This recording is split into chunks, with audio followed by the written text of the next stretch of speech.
You know what breaks my heart? Watching gardeners just like you spend hours in the garden, money they can't afford to waste, and energy that leaves them too tired to even enjoy what they've grown. I see it all the time, and honestly, it used to be me too. I spent 3 years gardening the absolute hardest way possible. Every single morning and evening, I was out there with my hose, watering everything by hand. Twice a day, every day. I was buying fertilizer like it was going out of style, spending hundreds of dollars thinking that's just what you do. And every single spring, I'd start from scratch, replanting the same things over and over again. My tool shed? Packed with gadgets I thought I needed. And you want to know the worst part? Despite all that work, all that money, all that effort, I was still losing about 40% of my plants to pests and disease. Then something happened that changed everything. My neighbor, this wonderful 70-year-old woman named Margaret, she invited me over one afternoon. Now, Margaret barely seemed to lift a finger in her garden, but here's the thing. Her garden looked absolutely stunning. Better than mine ever did. And get this, she was harvesting 3 times more food than I was. 3 times. And she told me she spent maybe 2 hours a week on it. Maybe. I couldn't believe it. So she walked me through her entire setup, and friends, I'm not exaggerating when I say I realized I'd been doing almost everything wrong. Not because I didn't know how to garden. I'd read books, watched videos, done my research. But nobody, and I mean nobody, had told me the shortcuts that actually work. The methods that make gardening feel like a joy instead of a chore. Welcome to Daily Garden Guide, where we make gardening easier, smarter, and more enjoyable for everyone, especially if you're in your golden years like many of us are. I'm so glad you're here today because what I'm about to share with you isn't just going to save you a little time. We're talking about getting back hours every single week. We're talking about keeping hundreds of dollars in your pocket where it belongs. And most importantly, we're talking about saving your back, your knees, and your energy for the things you actually love about gardening. Now, before we dive in, do me a quick favor. Hit that subscribe button right now because we put out practical, no-nonsense gardening content every single week that's designed specifically with you in mind. And if you're tired of gardening feeling like it's working you instead of you working it, go ahead and tap that like button. It helps more gardeners just like you find these tips. Here's how we're going to do this today. I'm breaking everything into 3 simple categories. Time savers that give you precious hours back in your week. Money savers that stop the cash drain. And effort reducers that are gentle on your body. Let's start with time, because that's what most of us are running short on these days. The watering revelation that changed everything for me. Can I be honest with you? You're probably watering way too often, at the wrong time of day, and it's stealing hours from your life every single week. I know because I was doing exactly the same thing. Margaret showed me her setup, and it was so simple I almost laughed. She had soaker hoses buried under about 2 inches of mulch, all connected to a basic timer. That's it. She set it to water deep once every 3 days instead of shallow watering every single day. And here's why this is brilliant. Deep watering trains your plant roots to grow down, searching for that moisture deep in the soil. Shallow watering? It keeps roots right at the surface where they need constant attention, constant watering, constant babying. Deep roots can handle a hot day. They can handle you going away for a weekend. They're independent and strong. Margaret spends exactly 0 minutes watering. 0. Meanwhile, I was out there an hour every morning and another hour every evening, standing with my hose like I had nothing better to do with my time. The setup cost her maybe $60 5 years ago, and she's still using those same hoses today. So here's your actual hack. Stop watering the top of the soil. Water deep, water less often, automate it with a simple timer, and mulch heavy so that moisture doesn't just evaporate away. Right there, you just saved yourself 5 to 7 hours every single week. Think about what you could do with that time. Now, let me tell you about succession planting, because nobody explains this properly. Most folks plant everything at once in spring, harvest everything at once in summer, and then have absolutely nothing for months. That's exhausting and it's the hard way. The smarter approach? Plant small amounts every 2 weeks. Not everything, mind you. Just your fast-growing crops like lettuce, radishes, beans, and greens.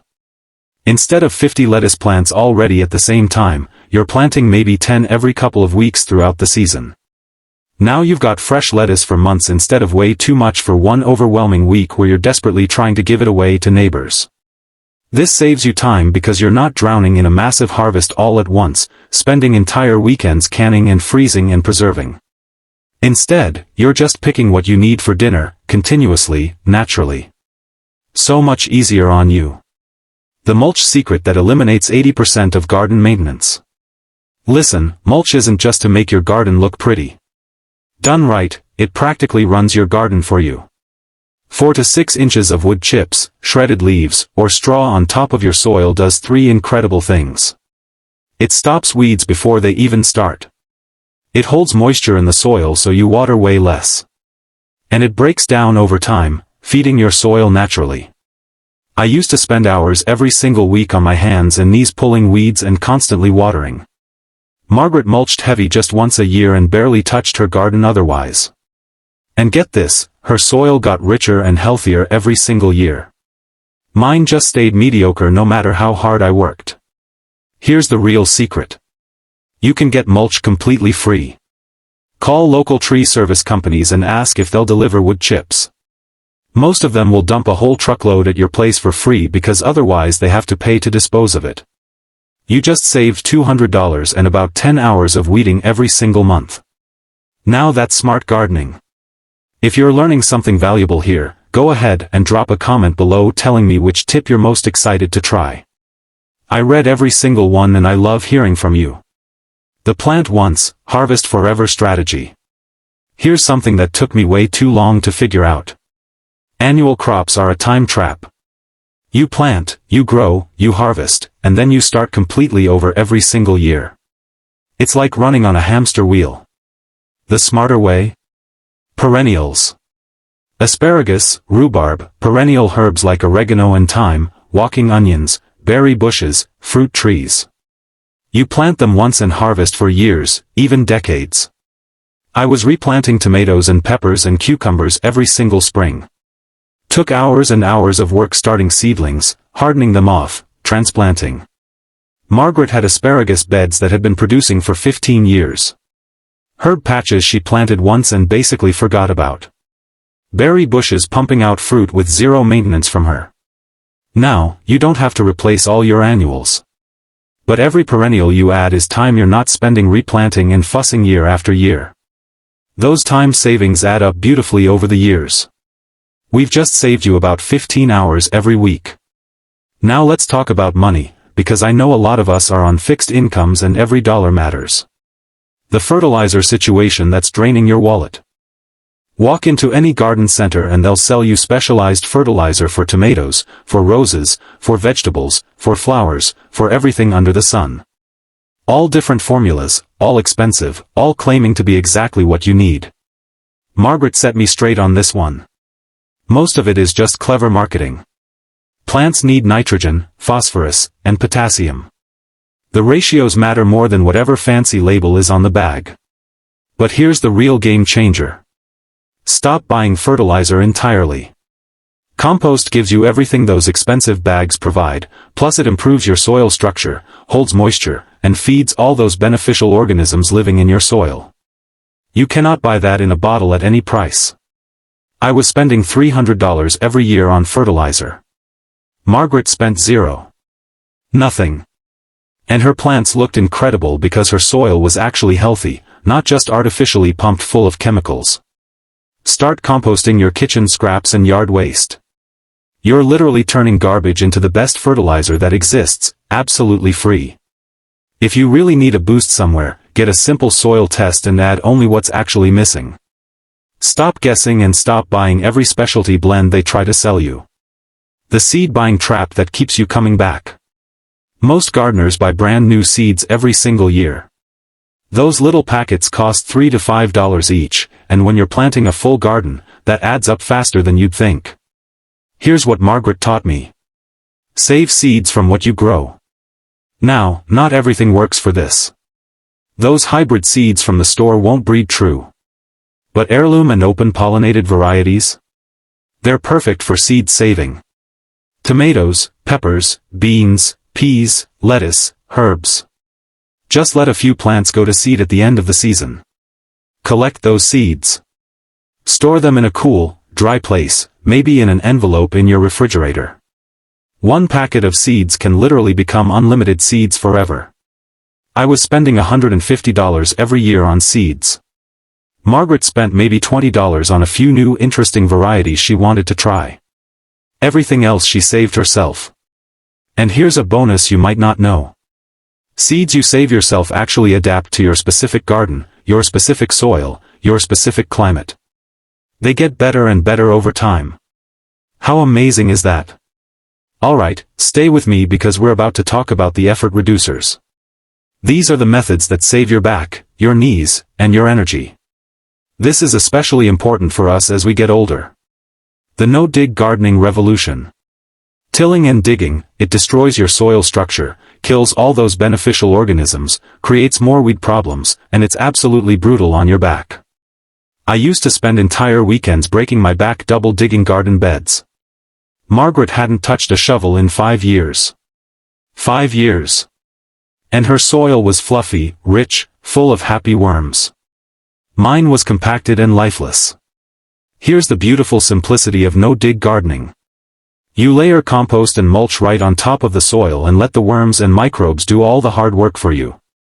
You're building soil up instead of destroying it. To start a no-dig bed, just lay down cardboard over grass or weeds. Pile about 6 inches of compost on top. Plant directly into that compost. Next year, add more compost. That's it. The cardboard smothers the weeds, breaks down naturally, and feeds the soil life underneath.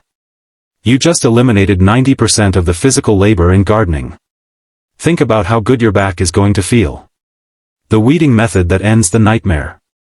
Most people spend hours on their knees pulling weeds, and honestly, it's because they're letting those weeds go to seed and creating next year's nightmare. Here's the hack. Never, ever let weeds flower. Not even once.